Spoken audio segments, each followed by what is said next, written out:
دوستو، زیر زمین گھر جانور بناتے ہیں، لیکن کیا ہو کہ ایک دن آپ اپنے باغیچے میں کوئی پودا لگانے کے لیے گڑھا کھود رہے ہوں تو آپ کو نیچے ایک پورا شہر مل جائے۔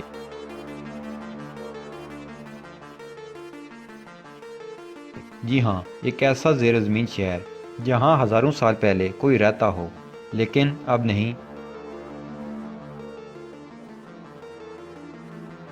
ترکی کے ایک علاقے میں بھی ایسا ہی ہوا۔ جب ایک شہری نے اپنے مکان کو مزید بہتر بنانے اور مزید عمارت کھڑی کرنے کے لیے کھدائی کروائی تو کھدائی کے دوران انہیں اچانک ایک خفیہ کمرہ نظر آیا۔ وہ زیر زمین سرنگ میں گئے جہاں چھپا ہوا پورا شہر ان کا منتظر تھا۔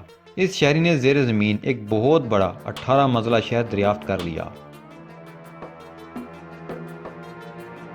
اس دریافت کے بعد سب حیران ہوئے، آخر اتنا بڑا شہر زمین کے نیچے کس نے اور کب بنایا؟ جب شہر زمین کے اوپر آسانی سے بن سکتا تھا تو زمین کے نیچے اتنی مشقت سے اتنا بڑا شہر بنانے کی کیا ضرورت پیش آئی؟ یہ شہر کیپاڈوشیا کے علاقے میں دریافت ہوا تھا، جو انتہائی قدیم علاقہ قرار دیا جاتا ہے۔ اس زیر زمین شہر پر کافی تحقیق ہوئی اور دیکھا گیا کہ اس خفیہ شہر میں 20,000 افراد رہا کرتے تھے۔ آپ کو یہ جان کر حیرت ہوگی کہ اس شہر کے اندر تمام سہولیات موجود تھیں۔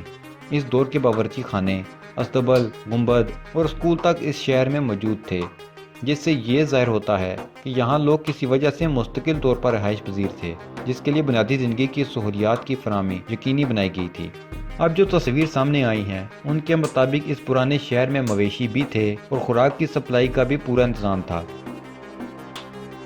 یہ معلوم نہیں ہو سکا کہ یہ کتنے ہزار سال پرانا شہر ہے۔ ہو سکتا ہے کہ یہ بازنطینی دور کا شہر ہو، جس کا عرصہ 780 سے 1180 قبل مسیح کا ہے۔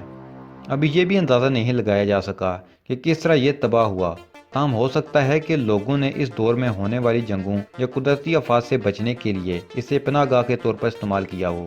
اس دور میں غار نما گھر بنائے جاتے تھے، جس پر یونانی رسم الخط تحریر ہوا کرتا تھا۔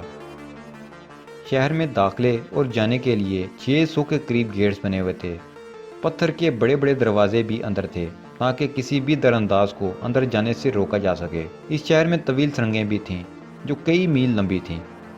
اگرچہ اب تک آدھے شہر تک ہی رسائی ہو سکی ہے، لیکن ابھی وہاں کام جاری ہے۔ ترکی کا وسطی اناطولیہ کا علاقہ تاریخی ہے، جہاں سیاح جغرافیائی، تاریخی اور ثقافتی چیزیں دیکھنے کے لیے آتے ہیں۔